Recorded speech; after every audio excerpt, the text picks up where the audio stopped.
Takole, dober večer, dober dan sem skupaj na 15. izvedbi festivala Pranger. Kot ponovadi že nekaj let začenjamo se skupaj z konceptualno debato, pogovorom. Včasih smo začeli že z preddogodki, tokrat preddogodkov ni bodo pa podogodki, tam nekje novembra, datumi še niso natančni, bomo imeli paskovske večere. Danes pa se pravi na debati poezija in terapija. Tisti, ki ste bili že kdaj tukaj, veste, da imamo že več let pogovore na temo poezija in še nekaj in poskušamo potem tako pojma na nek način pripeljati skupaj, ampak tudi kak stvari spavno. Naj predstavim moji današnji gosti.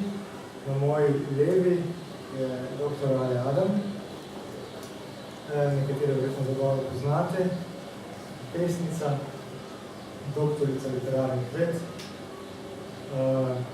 učiteljica joge, verjetno bom kaj pozabil,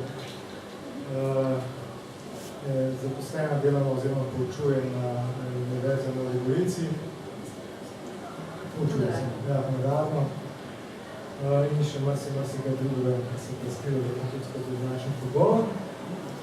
Na moji desni pa lepo pozdravljam Aleksandro Šuler, samozaposlena v kulturi, se ukvarja zdaj verjetno teoretično veliko za performom, artom, plesom in naprej. Se je, tako.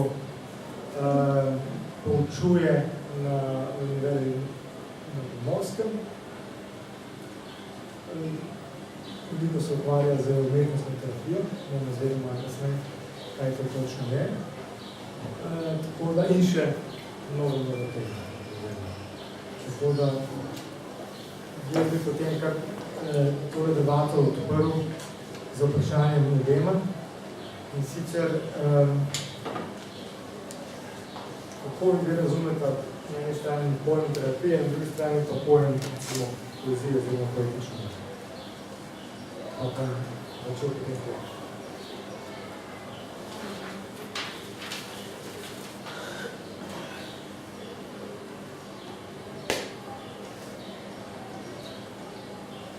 Mislim, da sta to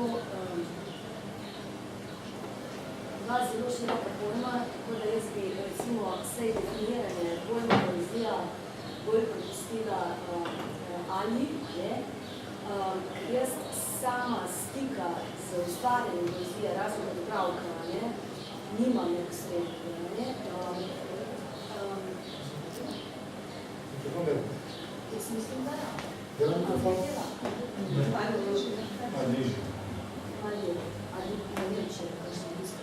Sploh se ga ne da rada sličiti, tako da razumem. Je malo boljše. Aha, zdaj boljše, da.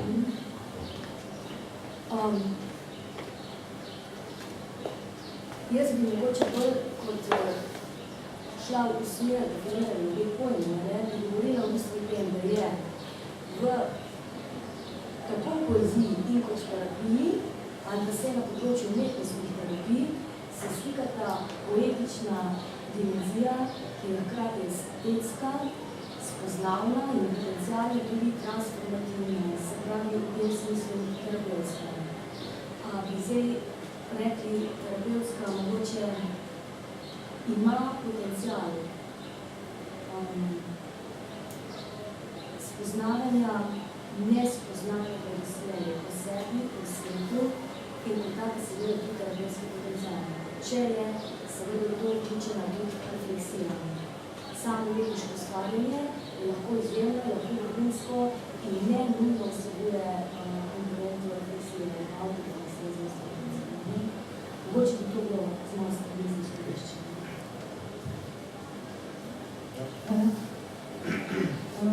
Ja, meni se zdi, da je med poezijo in terapijo kar nekaj skupnih točk. Ko smo videli z Majo Vidmar nekaj nazaj ustanavljali najno delavnico izkustvenega kreativnega pisanja, smo izpostavili dva pojma, in sicer zavedanje in autentičnost. Mislim, da dva pojma se nekako prilegata in v poeziji in terapiji. se pravi zavedanje, kaj se mi dogaja, recimo tukaj zdaj, recimo čisto na telesni ravni, in avtentičnost tisto, kar prihaja od znotraj, nekega notranjega vira izvira, ker je pač subjektivno nekako čisto lastno, čisto kar izhaja iz čisto notranjih nagibov, se pravi nekaj ni klišejsko, kar ima zaproti tega, kar je individualno. Zdaj, v sadni terapiji, jaz bom pač iskala čisto svoje situacije kot študentka gestalt terapije za zdaj drugem letniku študija in se tudi udeležujem terapije, se pravi hodim enkrat tedensko na terapijo, kjer v bistvu nekako grem skozi ta proces zavedanja. Mislim se v odnosu s terapevtko nekako učim, kako še pridobiti samo zavedanje o tem, kaj se mi dogaja, kaj čutim in refleksije, kot si tudi že ti rekla. Zdaj, tukaj razlika med poezijo in terapijo je tem, da pri poeziji sem sama. Ko pišem, ustvarjam sama, hkrati pa imam že nek imaginaren dialog s svetom, se pravi z bralcem, z bralko, pač na nek način sem vedno v kontaktu. No? Pri odnosu oziroma pri terapevtskem procesu sem pa nekaj konkretnem odnosu z samo terapevtko in je pomembno tisti prostor med nama, tisto, kar se zgodi v odnosu. Čeprav tudi poezijo razumem zelo odnosno. Pač sama v bistvu skozi pesem nagovarjam svet in ne vem, zakaj bi pisala sam zase, ne? Če bi pisala sam zase, bi bil tudi dnevnik, ko pišem poezijo je nekaj, kar že postavljam tudi v neko obliko in hkrati tudi zmisle na to, da bo nekdo drug bral stvari na tak način poskušam narediti dostopne. Ne?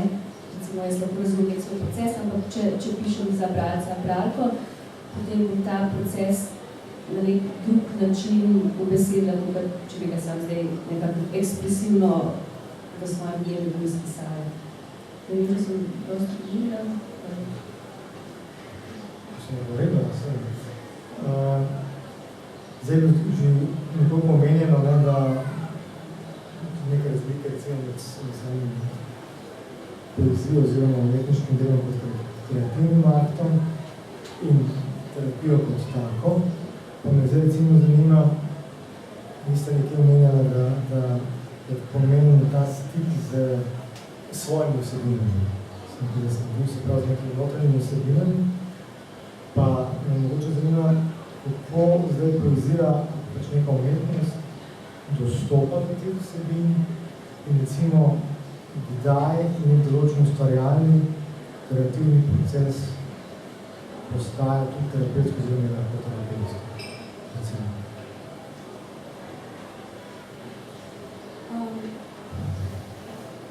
Zdaj, vsak ustvarjalni proces ima tudi terapevtski potencial. Kaj ga definira kot terapevtskega je zagotovo najprej njegov kontekst, se pravi, v katerem kontekstu se odvija, ampak ne nujno, ne? Se pravi, zelo verjetno je, če je nekdo, ki je ali odpovedala zase, recimo, ne? Če je nekdo v umetnostno-terapevtskem procesu, naj se bo to recimo v likovni terapiji ali recimo v integrativni muzikah ali festivalni, dramski, kar je pač teh glavnih modalitet, ne? Zagotovo bo in seveda tudi pogovorimo s terapiji, vsem izstavljanje. Je kontekst, zakaj se ta dva človeka srečata, ne? V dialognem delu ali pa skupinskem. Z namenom samoraziskovanja klienta oziroma skupine klienta, tistih tem, ki prihajajo ali sami nagovarjajo, ali prihajajo ven v interpersonalni komunikaciji. Medtem ko ustvarjalni proces, ki se ga loti pa ustvarjalec kdorkoli, se pravi, ne bom ga medvala letnika, skratka sem izkušala izogniti implicitni vrednostni sodbi, ne v tem smislu,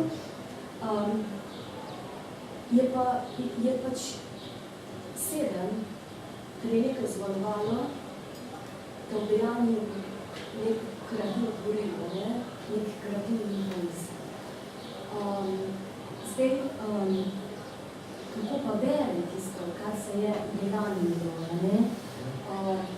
je pa seveda drugače, zaradi tega, ker praviloma nekdo pri ustvarjanju kot umetniške dejavnosti vendarle zanimala tudi estetska dimenzija. Morda ne primarno, ne? V umetnostno-terapevskem delu pa ne bo zanimal tisti tretji. Se pravi, recimo, če imamo likovno terapijo, bo mi najprej pomembno, kako nekatere mere, na kak način, kaj vse se dogaja v tej instalaciji, recimo, če je ena zelo preprosti risbanje, kaj zdaj jaz čutim pri izražanju tega, kakšne so moje asociacije, zelo verjetno likovni terapeut, polno kanalizira, verjetno ne bo podajal ali pa podajala interpretacije, ne? Ampak se bo z tega razvil nek moj autorefleksivni proces pri dialogu s tem.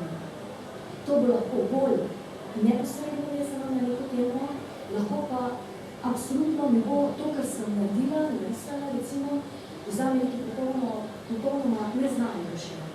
Ampak skozi proces refleksije, ki lahko poteka tudi druge, skozi pogovor ali pa v drugem umetnostnem mediju, postajajo bolj jasno naročeno, ne? Ali pa v eni, rečemo, daljšem časovnem obdobju.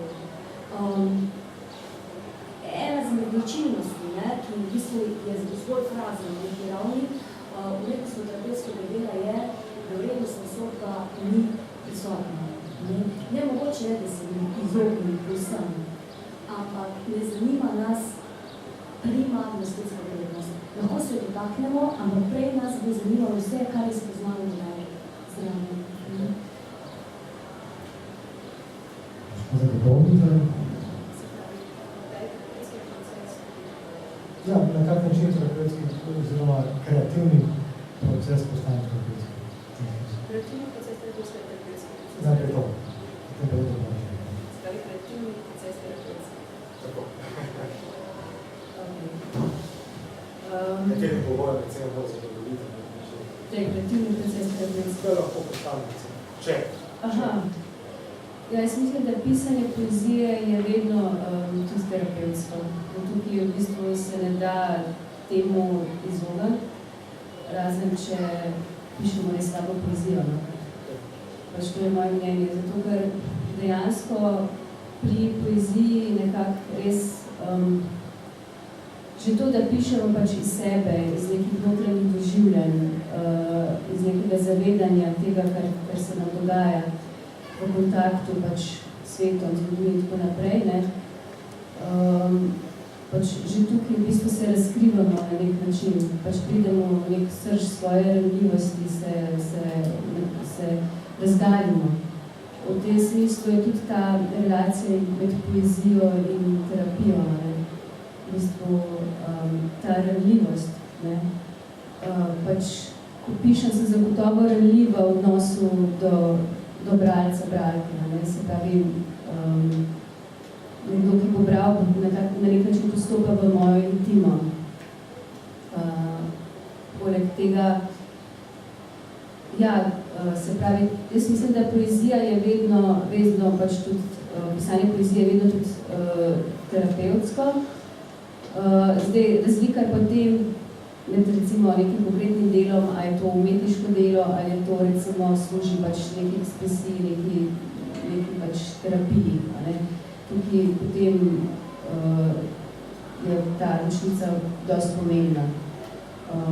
Tako da zdaj, ne vem, tukaj lahko izhajam čisto iz nekih svojih konkretnih situacij, kot mentorica kreativnih delavnic, delam recimo trenutno v Altri, v Prevaljah in s temi udeleženci, no, v bistvu pač ustvarjamo tudi neke poetične tekste, ampak večinoma od teh tekstov ni takih, da bi lahko zdaj v nekih vrhunskih revijah objavili, ne. A vendarle tudi v njih se najde določene kvalitete, a ne.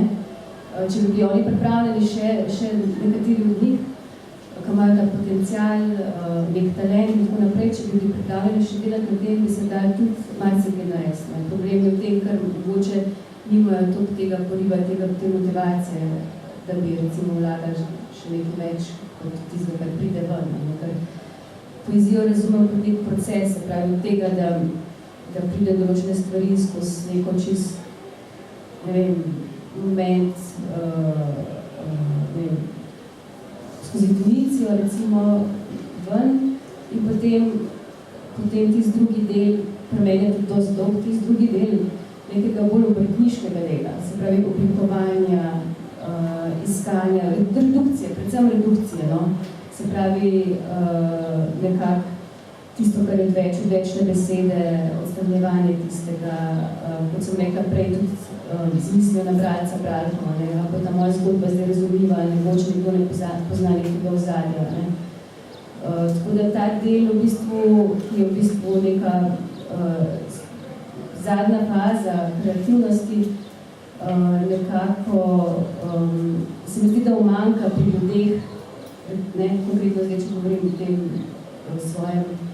te svoje izkušnje iz Altre, kjer so nekako ostane na tej bazi, mislim, na tej ravni zgolj neke ekspresije v tem smislu. No? Tako da zaenkrat to. Zdaj delamo omenjeno, recimo, če imamo neko klasično terapevtsko razmerje, pa rečemo recimo Freuda, kavčko in človeka na kavčko, če kavča ne šteje. Razmerja tukaj lahko boga tudi.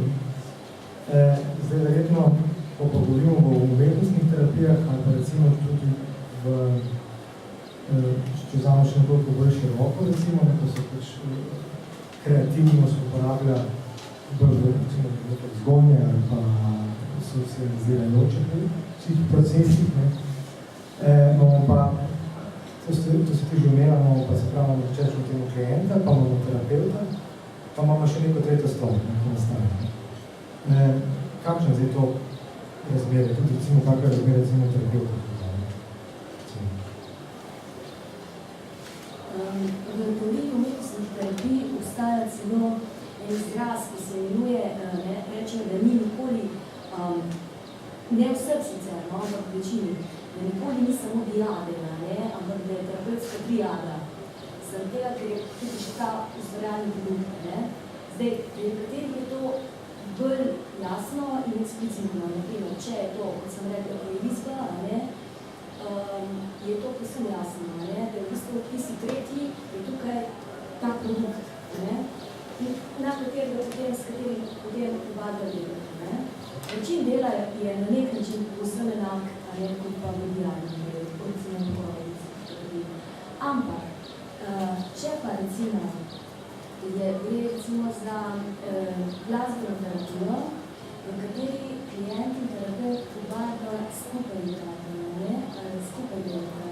Potem je pa v bistvu on pa skupaj soustvarjata tisto, kar bo malo drugačen način dela, distanca je drugačna, drugače potem velika asociacije, drugače reči pogovor.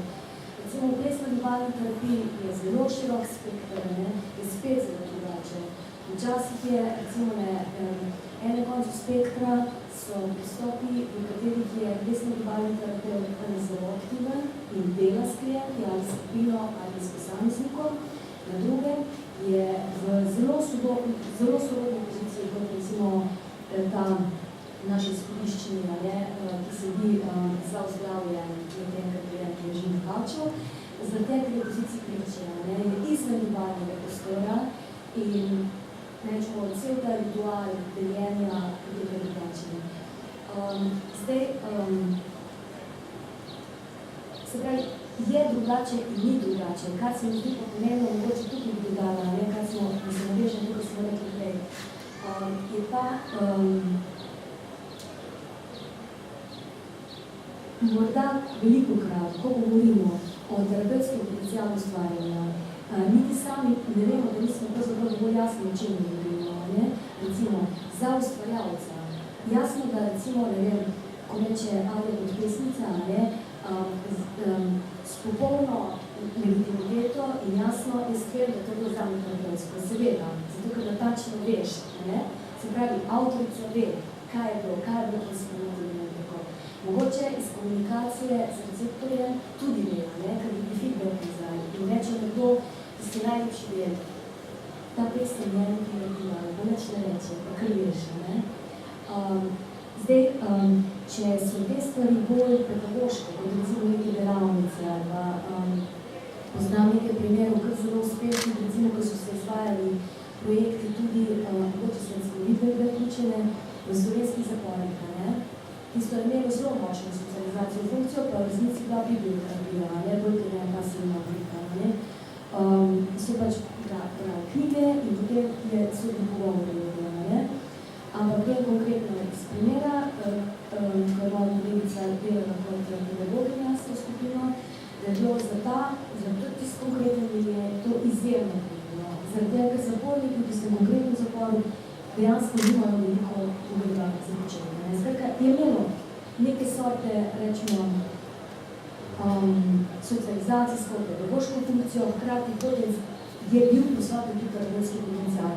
Ne bi pa s tem rekla, da je bilo terapevtsko, zaradi tega, ker da bi bilo terapevtsko, bi absolutno potrebno več prostora in časa namenjena na autorefleksiji in tudi usmerjenosti saj k možnosti integracije v vsebini. Umetnik je lahko čudovit, ampak lahko celo svojo stvarno življenje preigrava ene iste teme in na psihodinamski ali pa rečemo osebnostni ravni ni nobena razvoja tukaj. Tudi to je možno govoriti radikalnih primerov. Se pravi, to so različne ravni tega, kaj je terapevtsko in kaj ni. Zakaj umetnik tega ne potrebuje, zato da je bil odlično umetnik. Z drugim besedem se temo reče na pesmi, ki piše samo eno pesem. Kako se že reče? Ja, to sem malo tudi zato vprašal, ker že ful nazaj sem hodil na delavnico, še kot študent pesništvo. Pa je bil tam recimo rečeno točno to.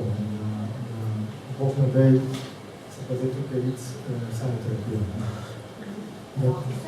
Ja, lahko se, ampak rečeno bi pač ne, ker to pa ni poezija, v tem smislu. Da gre za neko pucanje, neko vsebini, do poezije, potem kaj še bo v tem smislu. To sem našel v to smer, mogoče.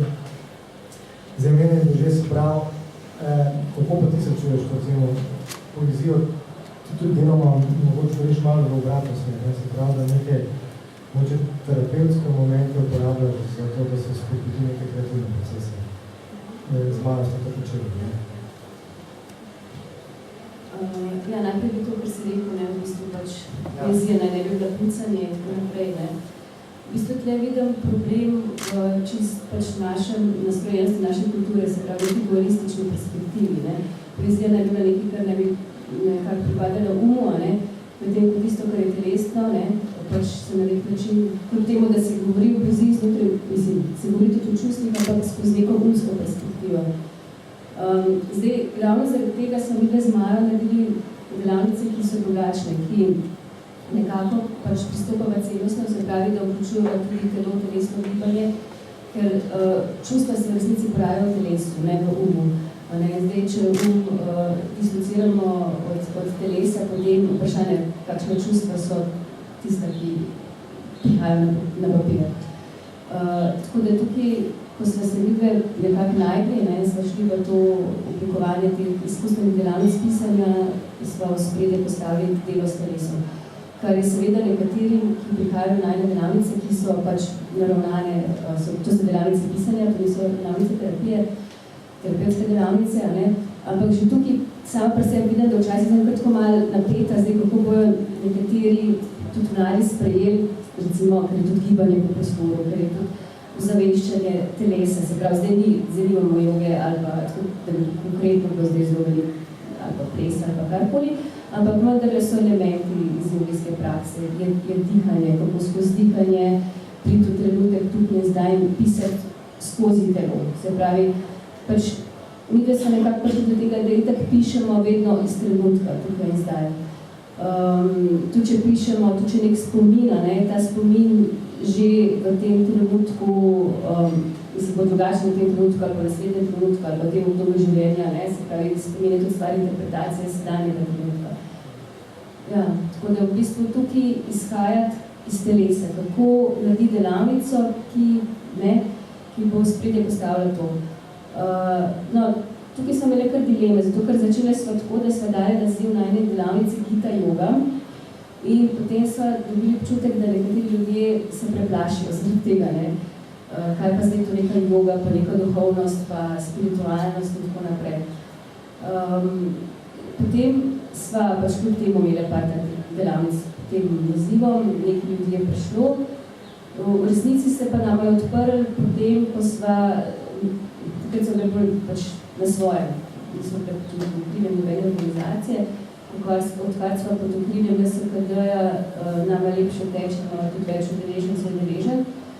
Ampak nisva bistveno spreminjali kot to, da sva zdaj res ta naziv Gita Joge ukinili, ker sva ugotovile, da dejansko ga ne rabiva. Mislim, so potem dali pa še tako bolj splošen naziv izkustvene delavnice, ker glede na to, da prepletava kreativno pisanje za samim gestaltom, se pravi gestalt terapijo, ki je tudi na nek način zelo povezan z vzhodnjaškimi praksami, se pravi, prav ta, sem rekla, trenutek izhajati iz tega, kar je tukaj in zdaj, so potem ugotovili, da ne rabiva zdaj zelo veliko tudi tega fizičnega, čeprav je tudi del najne delavnice namenjen fizičnemu gibanju. Tako da tukaj sva bile v nekih dilemah, ravno zaradi tega, ker je ta del, se mi zdi, znotraj literarnega, kulturnega pojma sploh telo, nekaj, kar ogroža, ne, recimo. Ne vem, jaz sem že sama kot mlada pesnica doživljala tako precejšno tremo že, da sem se pojavila na odru, pač kot telesna oseba, ne, kako naj se pojavim kot med, brez telesa, ne. In tukaj je bil tudi nek sram, kako naj zdaj kot ženska nastopam, ne? Katero vlogo naj zdaj zavzamem, zdaj kaj če nočem, kaj če mi ne paše od teh vlog, recimo, ne? In vem, mislim, še do zdaj, in mogoče zdaj v tem zadnjem performanceom, ker sem ga imela s Kajo Tržan, sem se v bistvu nekako osvobodila, ker smo šli zelo v ta telesni del, pa skozi ples, ne? Tako da ravno zaradi tega, te nastrojenosti naše kulture, te pač dualistične perspektive, ki je še vedno tako zelo močno, no? Jaz to pač čutam, pa se mi zdi pomembno, da se daje poudarek na samo telo, na samo telesno gibanje. Zdaj, sem predobila? Ne? Ok, pa bi po tem kontekstu omenila še ene delavnice oziroma še en program za celostni razvoj otrok, ki sva ga publikovali z Tamaro Trobentar, ki je danes tudi tukaj v publiki. In pač v teh najnih delavnicah, ki tudi niso terapevtske, ampak so delavnice, ki združujejo osebnostno rast in kreativnost. Tudi v tem programu je ta telesni aspekt zelo v ospredju. So različne vaje, tehnike in skozi pač črpam iz svojega plesnega znanja in iz svojega znanja kot pač praktikant, učiteljica joge. Tako da pač pri otrocih se vidi, koliko je pomembno v bistvu ne zanemarjati telesnega dela sebe, ne? Tako, lahko pa še kaj rečem. Tu pa se tudi s pesem povezano, ne? Da, tudi kar se tiče srečem temu terapevtskega dela, je pesa pomembna. Ja. Oziroma ta cel. Ja. Področje kot tako, celo se seveda imenuje plesna gibalna terapija. Moje delo pripada spektru, ko bi bolj rekla, da delam s telesom in s tako imenovanimi embodied approaches, se pravi udeleženimi principi. Je zelo podobno temu, kar je Ana povedala. To tako ali tako so tendence, tudi na področju, pogovorne psihoterapije, vse v zadnjem desetletju, je zelo popularna, če se že to ne udejanja, recimo, je pa zelo popularna fraza, embodied presence. Na področju umetnostnih terapij je pa to kar prisotno, oziroma je ena struja prosto tudi razvijena in izhaja iz področja, ali pa rečemo iz plesnega gibalnega terapevtskega pristopa, ki se imenuje autentično gibanje. V tem pristopu pa sem specializirana in delam to, ga pa ne bom razlagala okrog, pa bi se navezala samo na ta del, kako se lahko poetična dimenzija, ne, da pridemo nazaj, poveže pravzaprav s tem, če se mi res skušamo delovati grešno. Zdaj, kaj bi to pomenilo? Ne operiramo mi trije danes tukaj z zelo abstraktnimi metodami na nek način.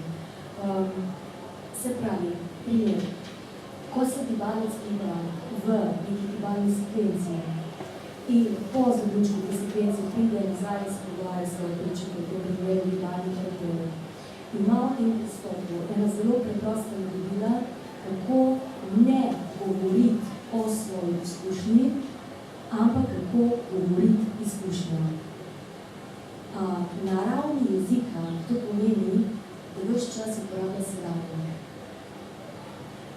To pa mu omogoča, ker že govori sedanjik, to ga nekako ali pa jo, gibalko, drži v sedanjosti tistega gibalnega trenutka, ki je sicer v linearnem poteku časa v preteklosti, ne? Ampak s tem, ko govori o tem, na tak način lahko prehaja globje in odstira plast za plastjo, kaj je tam bilo, tako kot je v bistvu sledil eno asociativno toku, ki je bil prej videno. In na tak način se tudi odpira en cel svet metafor, naravne jezika. In metafore so pa čudovito sredstvo, včasih nam je, ko rečemo izkustvo telesu, ali pa telesni spomin, ali pa vedenje telesa, ponavadi že od morologija govorimo o tako imenovanjem predrefleksivnem izkustvu. Se pravi, izkustvo, ki še ne more biti mišljeno, kaj še ne obisljeno, ampak telo ga pozna. In recimo, v sodobni psihoterapiji zelo veliko dela stravo na telesni ravni, in tukaj se potem te različne rečemo struje ukvarjanja s telesom, nekako srečujemo. In če budem nazaj k jeziku, včasih telo lahko, ne vem, samo v neki spontano sproženi gibalni sekvenciji imam zmožnost dostopiti do nekega zamrznega traumatskega spomina, ki pride seveda natačno skozi emocijo ven, tako da je to dejanje in bo doživelo. In ni živet in v refleksiji seveda potencialno, ne vedno, lahko tudi predelan in kasneje integriran. In to bi bil namen, recimo, dela s travno telesno ravni. Zelo preprosto povedano. Ampak za metaforo lahko metaforo mi omogoča hkrati držati večjo distanco, ki jo morda potrebujem, ker še ni v terapevtskem odnosu dovolj zaupanja, ne more govoriti še o tem, tako zelo neposredno, da bi dala zelo konkretna imena o tem. Mogoče mi ta izkušnja ni dostopna. Metafora mi pa omogoča, da hkrati govorim izjemno neposredno o tem, ampak na način, ki je dovolj varen, lahko pa me tudi preseneti in odkrije povsem druge ravni, povsem druge perspektive, mogoče tudi kakšen odgovor, uvid, karkoli, ki ga ne bi, če bi temu pristopala s klasično, rečemo, refleksivno logiko mišljenja, bolj občano, recimo, svega na konvencionalnem načinu. Še eno vprašanje. Se pravi, ta metafora se producira na jezikovnem nivoju, ali se producira v gibanju? Na vseh. Na vseh. Ja, tudi recimo pri umetnostnih terapijah. Umetnostne terapije so krasen primer. Zato, ker metafora je karkoli, lahko se skozi zvok, glasbo, gibanje na telesni ravni, če je fototerapija, se v sliki seveda, potem lahko se bo na jezikovni ravni, na področju plesne gibalne terapije, prav obstaja en ključen termin, ki je movement metaphor. Se pravi, zmožnost metafore, to je ključno orodje, s katerem, ne se moramo tukaj biti zelo potrebni. To ni izum umetnostnih terapij, ki so se v 50 let dalje razvijane. To se lahko vsi zahvalimo nazaj Jungu in njegovem konceptu aktivne imaginacije. Še eno vprašanje.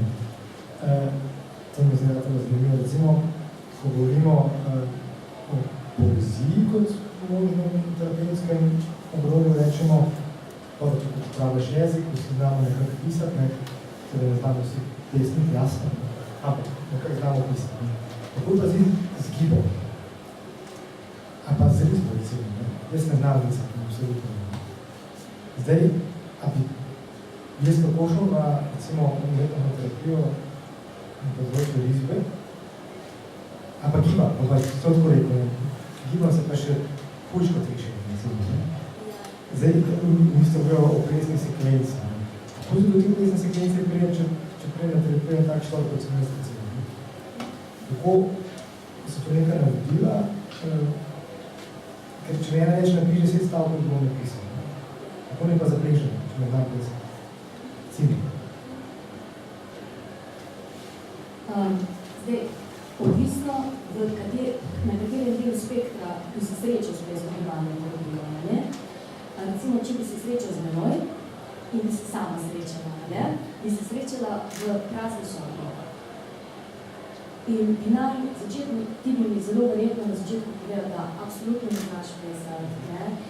Isto bi glasbeno terapeutu povedal, da ne zna pet, in to imamo vsi izkušnje s tistim pevskim zborom iz osnovne šole, da si nam rekli, da ne slušamo, ne?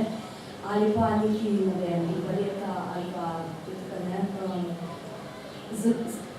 Zelo veliko teh frustracij, ne? Je res iz teh ranih stopenj osnovne šolske socializacije, v tem, ki so nas vrednotili na področju, namesto da bi se sam dopuščal izraz, kakršen bože, ne?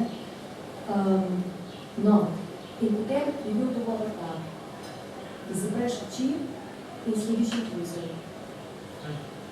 In kaj bi pomenilo? Prej ali slej, verjetno, lahko bi dolgo miroval, ampak zagotovo bi se kaj dogajalo, če drugega ne bi bile notranje podobe, veliko bi mi lahko povedal, recimo, o mislih, v možnosti kakšnem izlotku, recimo, ostrega samosojenja, ne, ali pa ukvarjena s tem, kaj si tisti drugi misli o tebi, ali to zanimivo ali ni.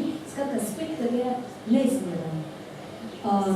Zelo verjetno bi se srečal tudi s tem, da bi mogoče skušal nekaj plesati, ali pa, ne, pa bi nekaj trenutku opustil. Zaradi tega, ker bi videl, da v bistvu je pod tem, kar bi bila tvoja intenca, ali pa skušati, ne vem, pokazati, da bo zanimivo, da mogoče je nekje še en gib, ki se impuls, če ga dopustiš, sam po sebi lahko izrazi tudi plesni nami. In isto je vseh modalitetah.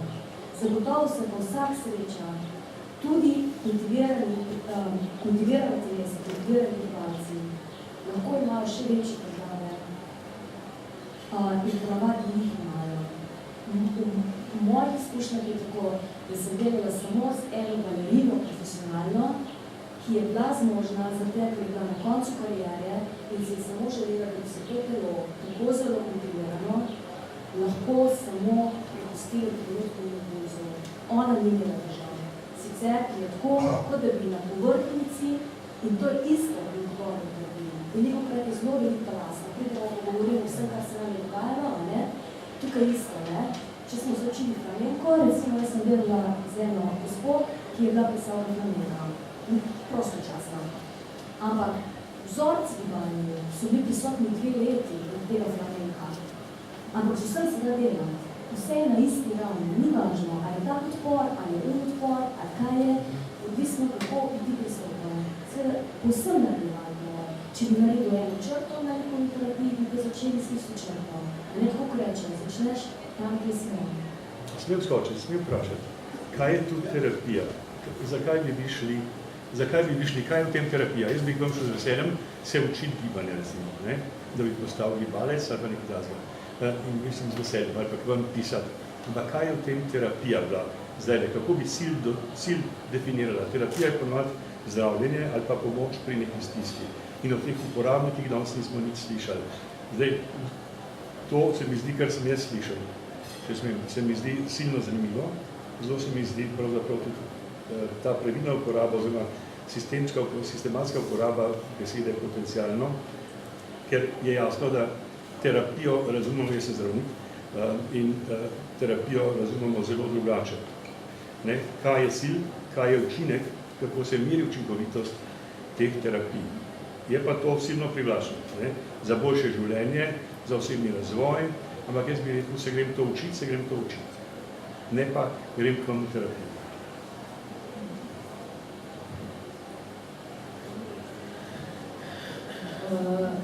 Mene morate priti na terapijo, ker sem v drugem letniku, še nisem zaključila. Tako da me lahko prijete na delavnice pisanja. To bi prišel, ja. Delavnice pisanja, ki jih izvajajo z Majo Vidmar, so na nek način tudi terapevtske, čeprav niso terapija. Bom kar izhajala iz tega najbolj zadnjega srečanja, so imeli 2 vikenda v okviru SPD-ja. In sicer je bil tudi en tak turoben zimski dan in je bilo tudi veliko, se je videli pač tak energijo, vsi smo imeli neke svoje, se mi zdi, težave in tako naprej. In je bilo zelo težko. Tako, celi skupini v bistvu prišli, udeleženke so prišle na delavnice pisanja, misleč, da bo to zgolj neka delavnica pisanja, ampak v resnici se je pokazalo, da je nekaj drugega. V bistvu pač ravno s temi vajami, ki jih mi uvajajo, se pravi gibanje po prostoru, iskanje tistega, kar je prisotno tukaj in zdaj, se pravi ne bežanje pred tem, kar je prisotno, se pravi neprijetni občutki, stiske, neka negativna stanja, čeprav pač ni minula, da so negativna, mislim, s tem že nekako določam, ampak se pravi neka neprijetna stanja. Se spomnim pač tega prvega srečanja, ko sem tudi jaz čutila, kako nam je težko v bistvu se soočati s tem, kar je prisotno. So določeni problemi, ne vem, v skupini, ne vem, od nekih izgub do nekih situacij v službah, stisk in tako naprej. Ampak nismo se mogli temu izogniti, ker to, kar je bilo prisotno, to je bilo pač tam, v naši sredini. Niško drugače, kot da gremo pač skozi to. Ampak to ni terapija, ne? To je vsaka pedagoška situacija nas tudi v tako situacijo pripelje in to rešujemo. In z velikim znanjem, ki ga imate, to lahko fino delate. Ampak mene zanima ta del terapija in kdaj rečete temu terapija? Jaz konkretno pa če zdaj skajam v tej situaciji, tukaj ne bi mogla reči temu terapija, lahko rečem, da je bila terapevtske posledice ta situacija. Se pravi, da so te udeleženke, ko so se vrnile domov, potem procesirale marsikaj in pol, ko so se čez 1 mesec vrnile na delavnico, je bilo pač vse drugače. In pol po tiste delavnici spet. Se pravi, že ta prostor, kjer je čas, zato da se odprejo neka ta notranja stanja, da človek ima čas priti v stik s tem. Recimo, ko sem delala z učiteljcami pol leta nazaj, se je zgodilo, da samo to, da sem jim dala pač eno preprosto vajo, sprehodite se v prostoru, začutite, kaj se vam dogaja v telesu in da sem jih potem vprašala, kako ste, kako se počutite, je izvalo v njih solze in stisko, ker so ugotovile, koliko jim je težko, ker so obremenjene v šoli z vsem tistim, kar jim nalagajo, in s tem, da nimajo časa za svoje otroke. In potem je bila tista tema, ker je v bistvu bila delavnica pisanja, to kreativna delavnica, dejansko je bilo zelo terapevtsko, ampak pač jaz sem se zavedala, ko sem to počela, kje so pač določene, kje ustavljati, recimo, kje v bistvu nekako, smo s tem, kar je, hkrati ustaviti, ne iti globje, po drugi strani pa, potem usmirati v pisanje, ker je bilo pač pisanje, ampak pred pisanjem pa je bil ta check-in, ko se temu pač reče v bistvu, da smo se uglaševali kot skupina. In je pač določena tema, ki je v skupini prišla ven. Jaz tudi te reči posnjem, ampak to bi res temu bi rekel katarzično, eno katarzo smo doživeli, ampak kdaj tem rečem rečete terapija, no to bi me zanimalo. Malo bolj podrobno. Zdaj bom dal mikrofon Aleksandri. Mislim, da je na to vprašanje ravno kar odgovorila, ko je na zadnjem vprašanju, ampak da bo lažje odgovorila na vaše vprašanje. Kaj pa je za vas terapevtsko?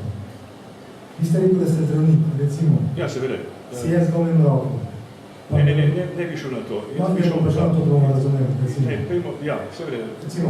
Gips boste dobil traumatologa in vas bo mirovanje in gips pozdravil. Je to terapevtsko? Jaz mislim, je pomoč z gipsom ali pa terapija s traumatologijo, recimo. Na razne načine se da to reči. Neko težavo bolniku oziroma se odstrani. Ampak fajn bi bilo na to... Hitrejše, ampak počasnejše. Tako, ja. Ok, tudi da vemo, kje smo. Ne, lahko je tudi pomoč, ne? Ampak jaz to, kar ste omenili, gospa Adam, to poznam tudi v skupinah učiteljev, ker druge stvari tam počnem, je tudi bil jok in podobno, ampak jaz temu rečem katarza, ne rečem tega terapija, ker terapevtski, nekako psihoterapevtski proces, torej bil je neki akt s tem potencialom, terapevtskim lahko rečem, ampak seveda ne imenujem se, če to počnem kot terapeut, ker tega znanja tudi nisem v tem šola. Tu se mi zdi, da to, ko sem prej vas sprašal, če bi se za učiti, jaz bi rekel, se grem učiti in vsak pouk ima tudi te elemente, ki jih navajata. Ne vem pa, kje je meja, čemu rečete terapija.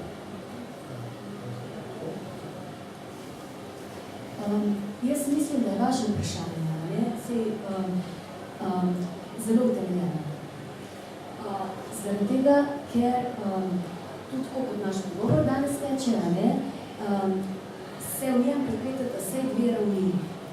In v slovenskem prostoru imamo to področje, obstaja že 20 let in je znano pod terminom pomoč z umetnostjo. Ta študij se izvaja na pedagoški fakulteti. In Univerze v Ljubljani. In ljudje tam ne dobijo polnih psihoterapevtskih kompetenc. Se pravi, en diplomant iz tega programa bi verjetno, če ima dovolj strokovnih znanj, ampak katera mislim spet, zelo verjetno je po osnovni provenienci bolj pedagoški profil, pa ni važno, je socialno-pedagoški, specialno-pedagoški, vzgojiteljica, karkoli, bi zelo dobro deloval na tem delu spektra, ki ga je Anja opisala, in seveda strokovno ustrezno, če se zaveda svojih volitev. Kaj se mu sicer dogajalo, natančno to, kar bi pravili, v momentu potencialno, recimo, posebno nereflektirane katarze, ali pa niti ne katarze, samo nekega odprtja in potem se nič ne zgodilo.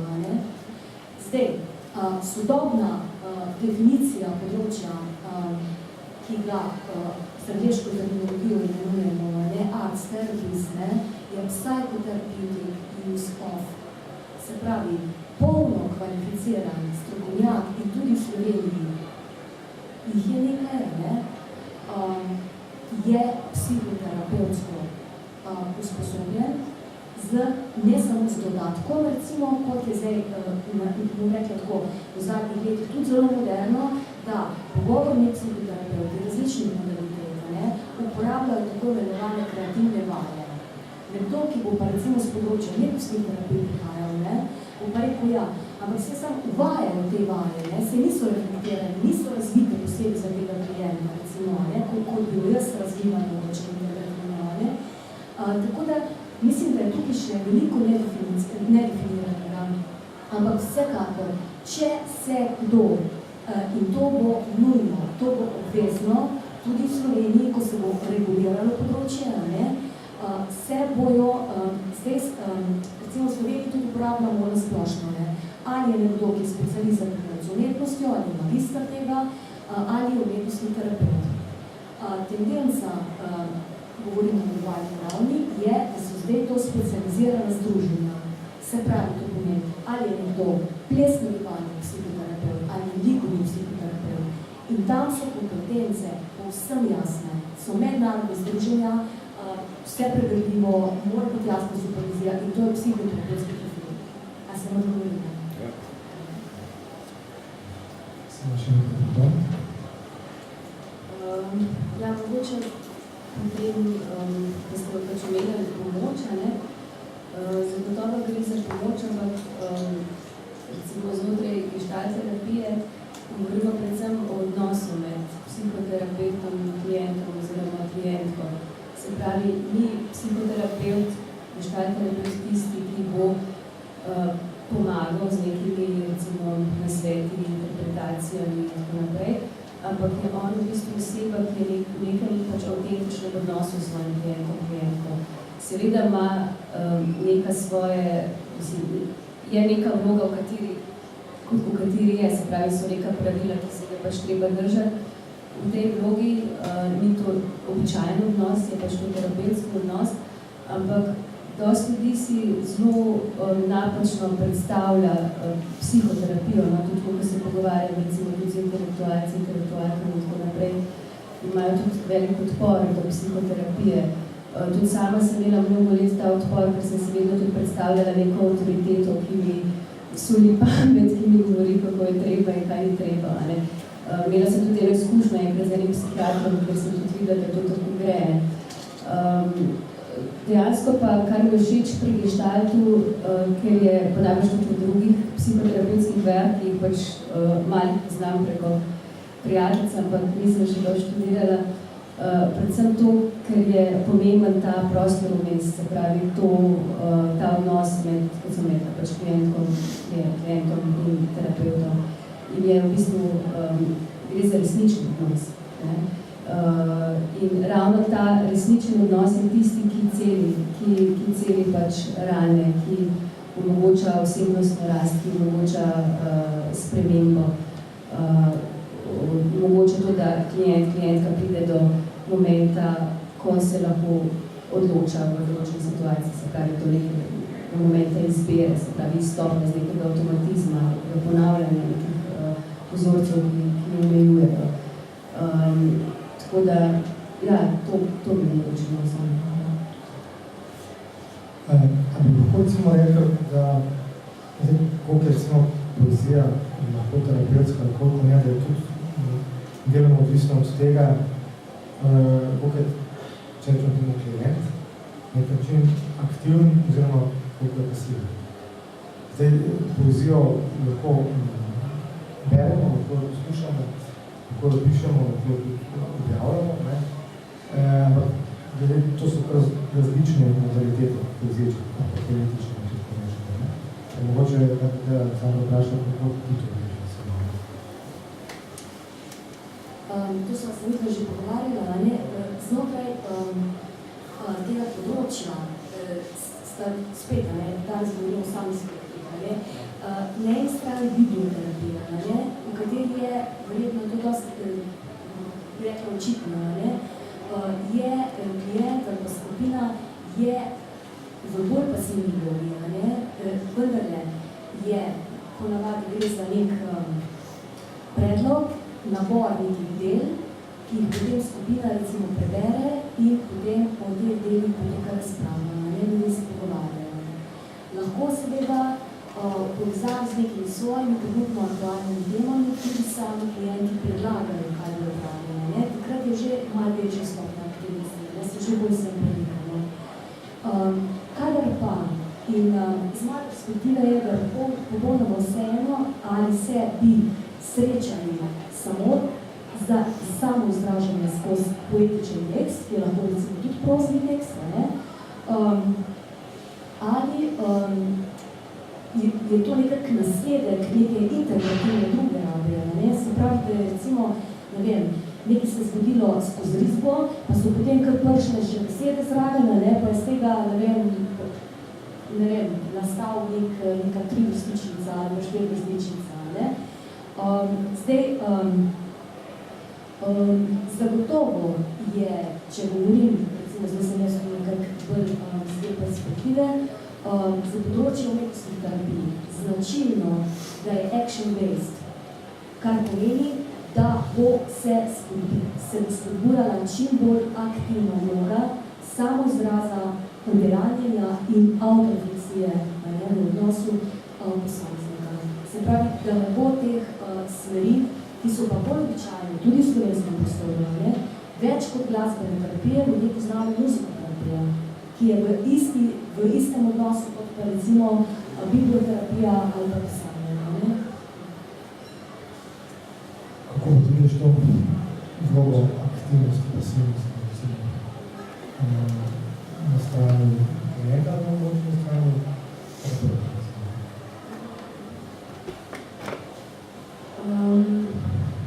Ja, zdaj vmes sem razmišljala, ko si govorila o tej biblioterapiji, Jaz se še nisem tako poglabljala prav te izraze in te pojme, ampak očitno to tudi počnemo v okviru tega projekta Javne agencije za knjigo, točno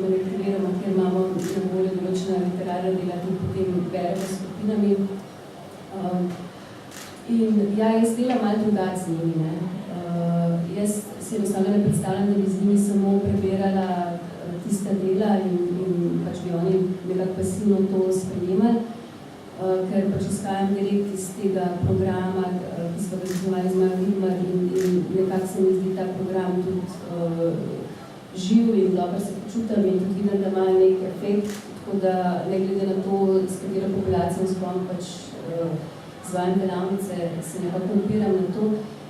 Tako da tudi, če beremo nek tekst, ki pač tudi ima v okviru projekta tudi določeno, katere tekste je treba vzeti v obzir, potem gremo v neko izkustvo skozi to. Ne? Se pravi, ne lahko je to pogovor, ampak ne zgolj pogovor. Recimo, ko smo se ukvarjali z temo potovanja, smo imeli pač gostjo, ki je govorila o svojem literarnem delu in naprej smo prebrali zgodbe na to temo. Potem smo delali pa eno imaginacijo, oziroma vizualizacijo, potovanje v lastno telo, ne? Kako pa lahko potujemo tudi, če smo na mestu, se pravi, tukaj zdaj so ljudje, ki ne morejo potovati, ne? Ki lahko se poslušajo in tako naprej v potovanju. No in potem sem ugotovila, da lahko tudi skozi neko meditacijo pač potujemo čisto konkretno v svoje telo. Tako da ta izkusten del, ki se mi zdi izredno pomemben in brez tega dejansko ne vem, kaj bi počela recimo v delavnicah. No? Tudi ko imam kreativno pisanje v okviru JSKD-ja, ki imamo zelo omejen čas, recimo 3 ure, kjer jaz kot mentorca v bistvu nekako moj namen, oziroma to, kar je določen v tem vlogi kot mentorci, da nekako izrazim svoje mnenje glede literarnih tekstov, a ne. Najprej gremo v nek izkusten del zgolj zato, da se čekiramo, kje smo, kako se počutimo, kako smo kot skupina oglašeni, predvsem pa tudi zato, ker ljudje imajo tremo, ko čakajo na to, da recimo, ne vem, se soočajo z nekim mnenjem in tako naprej. Jaz smo tudi trema, ko pridem v neko novo skupino in ponavadi tudi povem, ne. Zdaj trenutno pač čutam, ja, sem v neki negotove situaciji, čutam tripanje srca, sem malo nervozna, kako ste pa vi in gremo pač na to, kako smo zdaj v svojem telesu, ne. Potem še v tisti drugi del, ki je v bistvu ravnan malo bolj intelektualni ravni. Ampak zdaj sem skupila vprašanje. Imam je že dobro. Kar veliko smo zdaj recimo govorili, če tako malo splošno vsebini, ne, recimo poetičnega, kaj je pa samo forma? Kako že, če zdaj govorimo recimo o poetični terapiji, recimo, kjer se uporablja poezijo, poezija je pač neka določena forma. Karkoli to formo razumemo, ne neka forma je. In če uporabljaš poezijo, pač moraš uporabljati neko določeno formo. Sprav, pišeš poezijo, ne pišeš recimo dramo, ne pišeš romana, ne pišeš dnevnik, ki se ga vidi zelo pogosto terapijski pristop. Kako je s tem? Se pravi, to formo na nek način se mora uporabljati tudi nekdo, ki je zelo zgrešeš tega pisanja. Ampak ne pišem vsak dan poezijo, ne pišem vsak dan. Kaj ta forma prinese sem skupaj na to? A prinese skozi kaj forma nekaj očitno že? Ja, forma je pomembna dela, ne? Samega ustvarjanja, ne glede na umetniško disciplino. Zdaj, če smo po pisanju, konkretno v resnici v teh delavnicah izkustvenega pisanja je tudi delo na formi v ospredju, ampak vendarle je v ospredju nekaj drugega. V bistvu več ali manj delamo na avtentičnosti. In je forma vsem drugotnega pomena. Oziroma, dejstvo je, da do zdaj te delavnice, ki sem imela, nisem, v bistvu je bilo to kot nek prvi del delavnic, nisem imela pa še priložnost potem izvajati drugega dela teh delavnic, kjer bi lahko mogoče delo na formi prišlo še bolj v ospredje. Ampak večinoma je pa bolj v ospredju delo na avtentičnosti besedila, delo na avtentični metafori, se pravi nekaj, kar presega neko klišejsko rabo jezika. In potem tiste vaje, kreativne vaje pisanja, ki so namenjene formi, nekako pnejo v to, ampak, kot sem rekla, vse je večkrat bolj drugotnega pomena, ker dokler ljudje nekako ne pridejo v stik s svojo notranjo vsebino, se mi zdi nesmiselno iti v formo, oziroma bolj smiselno iti v razbijanje forme, se pravi razbijanje recimo uporabe rime. Ker rima je pač neka forma, ki jo dosti ljudi uporablja v svojem pisanju, ne, ko pišejo poezijo, pač poezija tako povežejo z rimo, ampak tudi se javljajo spet v nek kliše, pač se zabetonirajo nekako, ne. Ponavadi apeliram na to in pač svetujem, da gre v razpustitev te oblike forme, se pravi same rime, ne, bolj v prosti vers pisanja. In v bistvu lahko že včasih že ta namik ali pa že ta nasvet prinese nekaj, kar je zelo zanimivo, kar je živo, ne? Ker tisto, kar je avtentično, v resnici živo in tisto, kar je živo, premakne bralca pravega. In zdaj, večina teh delavnic, ki sem jih izvajala, v bistvu sem delala prav na tem, kako priti v stik s to avtentično metaforo, ki je živa. Ne? In včasih je pomagala tudi že ena preprosta vaja pisanja, kjer smo iz splošnega prišli zelo konkretno. Se pravi, da sem jim dala neko vajo, ki je tudi v bistvu že na nek način tudi, lahko govori tudi že v formi znotraj te vaje, ne? Lahko preprosto naštevanje, recimo, izstop iz stavčne strukture, ne? In način, kako priti v stik s tistim, kar je impulzivno, notranje, kar pride skozi neko ta del intuicije, kar na nek način se izogne določenemu, vsakdanjemu, ne, kar je pač posebno in na tak način tudi zanimivo, predvsem pa konkretne stvari, se pravi konkretni opisi, konkretne situacije, nekaj, kar je res živo, pač ravno zato, kar je konkretno. Kako je to s formo, recimo pri plesu? Zdaj, predložujem, tisti, ki znajo ples, je rekel neko formo, če to rečem malo, tisti, ki ne, mogoče malo manj, ampak to pomembno, ni pomembno, težuje zadevo, ne težuje. Ja, vedno smo že prej govorila, na tem dajnem primeru. Ples je all about forma, ne? In to se tudi vidite, ne? Kako mi dva zdaj v tem najnem dialogu, ne? Ostajamo, ti mi nagovarjaš s plesom, ne? Jaz ti nagovarjam s gibanjem, ne? To sta dve čist različni modaliteti, ne? Se imenuje plesa, ja, je plesno gibalna, ne? Jaz mislim, da je to res terminološki problem velika, ne? In se vidi tudi na jezikovni ravni, zelo zanimivo pri ljudeh, ki so vključeni v prakso. So določeni gibalci, ki bodo vedno referirali nas ali na druge tudi na pisalca. In ne bo to zgolj samo, da je ta beseda bližna, ne? Bo še marsikaj ozadje, ne? Zakaj moraš, recimo. Ker te res na določenem delu prakse pa to zgibalo, ne? Recimo kaj več, ne? Jaz bi mogoče, se zdi, da sem govorila pravzaprav na to, ampak bi pa rekla, toliko asociacij se res, ne, da se pogovarjamo. Jaz mislim, da je ena stvar, ki je sicer redka, jaz se redko zelo srečam, ne, ampak je bolj človek se ne čuti domačega, ne, recimo s formo poezije, če bo skušal izraziti, bo večja verjetnost, da se bo verzi pojavila, ne, da bo neka taka res animalna oblika, ne. In takrat se mi zdi tudi meni zelo fajn sam razdrapljavka, ne, ampak na tak način, da odpre, ne pedagoško, ampak odpre možnost, da je to lahko povsem drugače, ne, da lahko kakorkoli bi živelo, ne. Skratka, se je to možnost za to. Drugače pa se mi zdi, da splošno velikokrat tudi na našem večeru mi prihaja vmes asociacija na en zelo znan predstavnik, ali je psihoterapija, bolj znanost ali bolj umetnost.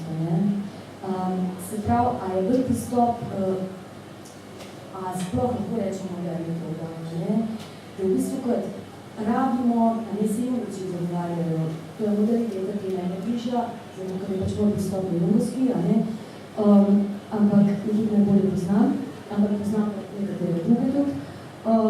In bi rekla tako, zato, da sploh lahko neko osnova je, sigurno mora biti neka metodologija, ne, ki je pač psihodinavska ali psihodinavlična.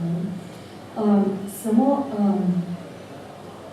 zelo veliko se pa odvije na tak način, da vse psihoterapije, ne, in tudi sploh pa še našo področje umetnostnih terapij se zadnja leta izjemno trudi s tako imenovanim evidence-based researchem.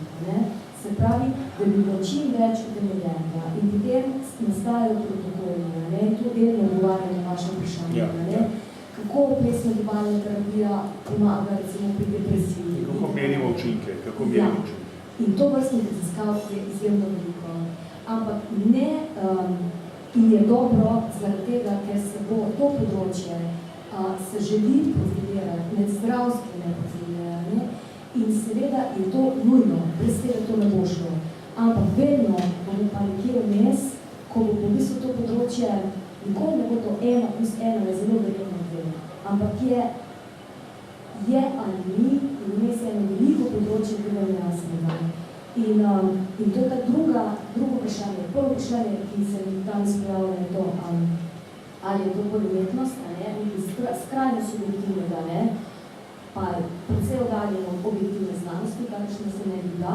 Drugo vprašanje pa je to, to pa po mojem ste slišali vsi, da ni bolj uspešnih, pa bolj učinkovitih, pa manj učinkovitih psihoterapevtskih modalitet, ampak da je zelo pomembno, kaj se v odnosu, ki ste konkretno ljudem človekoma zgodi, če so vse silnice poklopljene, potem se bo lahko zgodil nek napredek, ali to kritičnega, ali pa nekaj raz.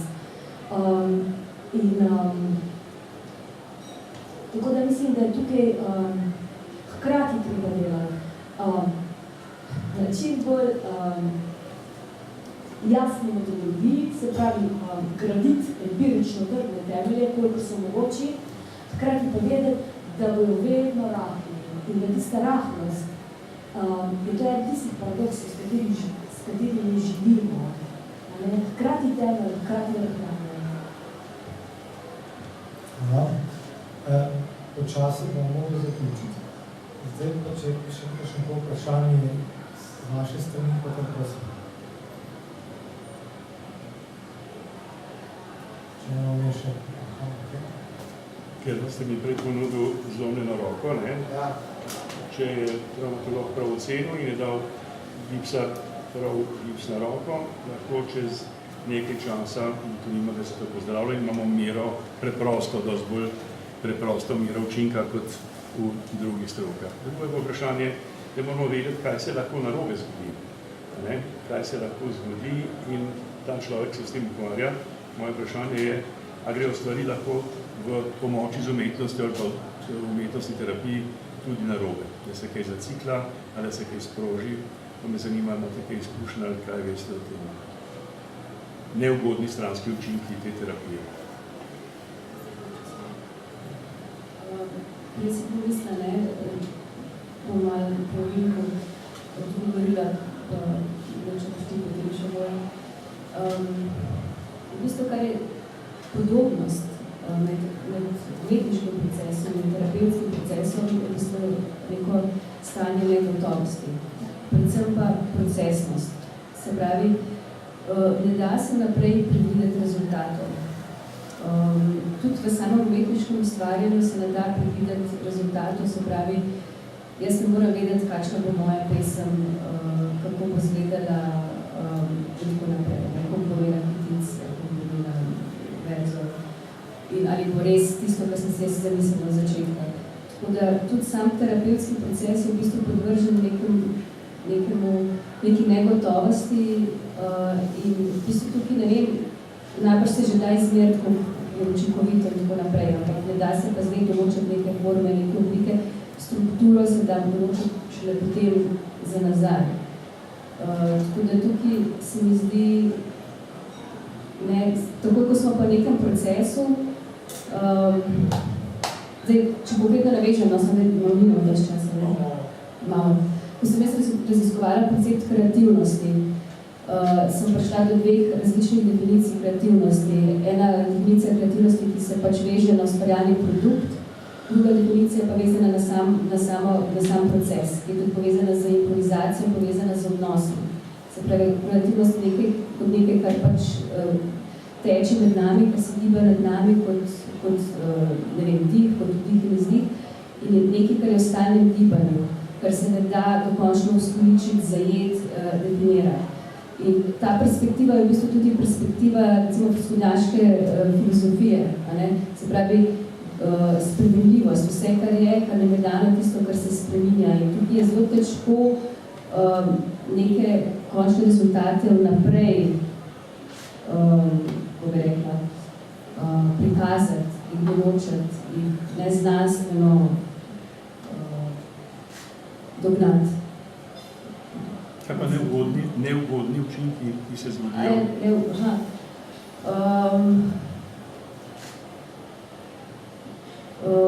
Ja, tukaj mogoče nimam še dovolj znanja, kar se tiče neugodnih učinkov terapije, ampak lahko govorim iz svoje čisto osebne perspektive, pa to, kar sem doživela v zadnjih 2 letih potekom študija, zagotovo pride do nekih trenutkov zastoja, kjer se nič ne zgodi. In recimo v enem trenutku sem lahko tudi sama si mislila, moja terapeutka pa ni dovolj dobra in tako naprej, zdaj kaj mene tukaj nekaj vse boli, ne počutim se dobro. Ampak je bilo to del procesa. Zdaj ne vem, kako je to v terapevtskih procesih, kjer so ljudje, ki imajo pač težje težave, recimo... Ne, jaz ne mislim umetnostne terapije. Umetnostne terapije je ljudje, s katerimi ste delali, kot na altro, bili ste v zaporu, je bilo to gotovo večinoma pozitivno, ali se zgodi kdaj, da se nekdo zacikla, recimo nekdo, ki ima problem, pa se pravzaprav zacikla v neki, ki smo bili v metaforah, ni nujno rešitev metafora. Ne, metafora sploh ni nujno rešitev, ker lahko določenim ljudem tudi povzroča veliko stisko. Pač opažam pri ljudeh, s katerimi delam, ki imajo od skizofrenije recimo do drugih težav, jim je zelo težko se posluževati metafore. Tukaj sem jaz potem previdna, delam tudi malo po intuiciji, se pravi, ne vsiljujem nekomu, da gre zdaj v to, da išče to metaforo, ali da zdaj je to neko pravilo, ki se ga moramo vsi držati. Tukaj pač nekaj delam preko nekaj res čisto svoje senzibilnosti, svojega občutka. Tako da jaz mislim, da zagotovo je potrebno na ta način, kot sem jaz do zdaj delala, ampak jaz sem delala zgolj kot mentorca kreativnih delavnic. Če bi delala z njimi bolj intenzivno, si predstavljam, da bi bilo fino, da imajo oni nekega svojega terapeuta, s katerim delajo bolj redno. Jaz sem pa recimo tam občasno ali pa enkrat tedensko in delamo potem skozi kreativno proces, skozi pisanje, ampak je fino, ko se nekaj odpre, kar ni možno dokončati, integrirati in tako naprej, da lahko potem oni integrirajo pač znotraj svojega procesa, ker je to neka stvar, ki je pač dodatna. Ne vem pa, kako je, ko je umetnostna terapija v bistvu tisto, kar je v prvem planu. Me pa zanima. Besedo, verjetno umetnostna terapija tukaj ni več posebnega obravnave z drugim psihoterapijom. Nekaterim psihoanaliza paše, nekaterim ne, nekaterim se da povada, nekaterim ne, zato je verjetno tudi toliko različnih modalitet ali pa šov psihoterapije. Ja, jaz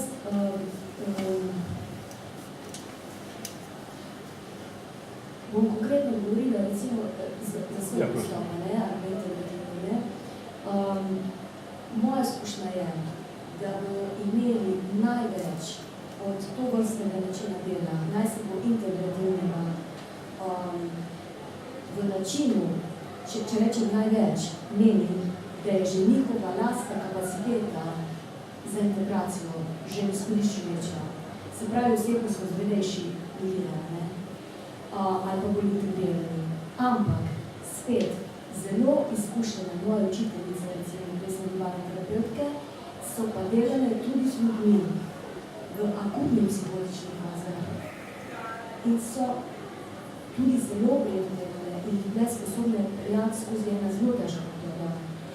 Mislim, da tudi ni rešitev, mislim, da je to izjemno pomembno. Izkušenost tistega konkretnega praktika in zavedanje lastnih omejitev. Vsekakor bi pa moj nasvet bil, ne, da vsakemu, ki začenja, prvič, edukacija naj bo strokovno neoporečna, naj bo kolikor se da, ne, drugič, zavedati se omejitev, če ni, in narediti to kvalifikacijo tam, kjer je nujna, ne, in zelo počasi delati. Najbolj preprosto, mislim, da s tem se ne. Še kakšno vprašanje? Potem vmes na tem točki bom nekaj postavil piko, bom postavil 3 piki, tako da bi se gostjama lepo zahvalil, Sandri, da ste prišli, so zelo čas, zahvalil vam, da ste bili tukaj, da ste peli uro popoln, slabo, ne še odhajati, čaka na še zadnja točka večera in sicer razglasitev gostitelja nagrajenca nagrajenke, ki jo bo udejanjila predstavnica DSB-ja, pisateljica Nina Pokal. Sem se prav zapomnil? Sem predajmo se. Torej, ta hip se mora razglasitev, topel stisk roke, kot se temu reče, šopek v nedeljo na svečani podelitvi nagrade Dijani. Pojdeš, zelo Jan. Malo se pokaži, da ti zaploskamo.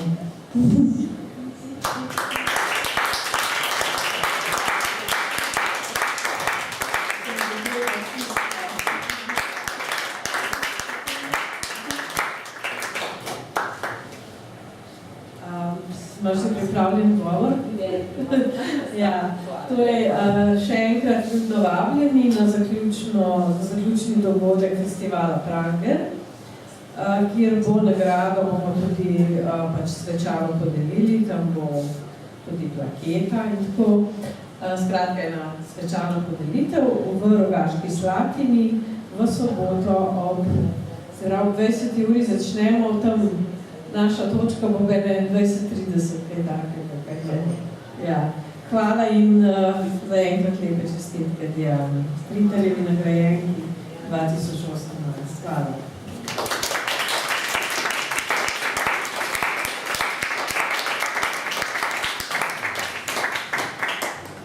Zdaj pa zares tako ustavimo piko za današnji večer, pa se vidimo na naslednjih dogodkih Prangerja.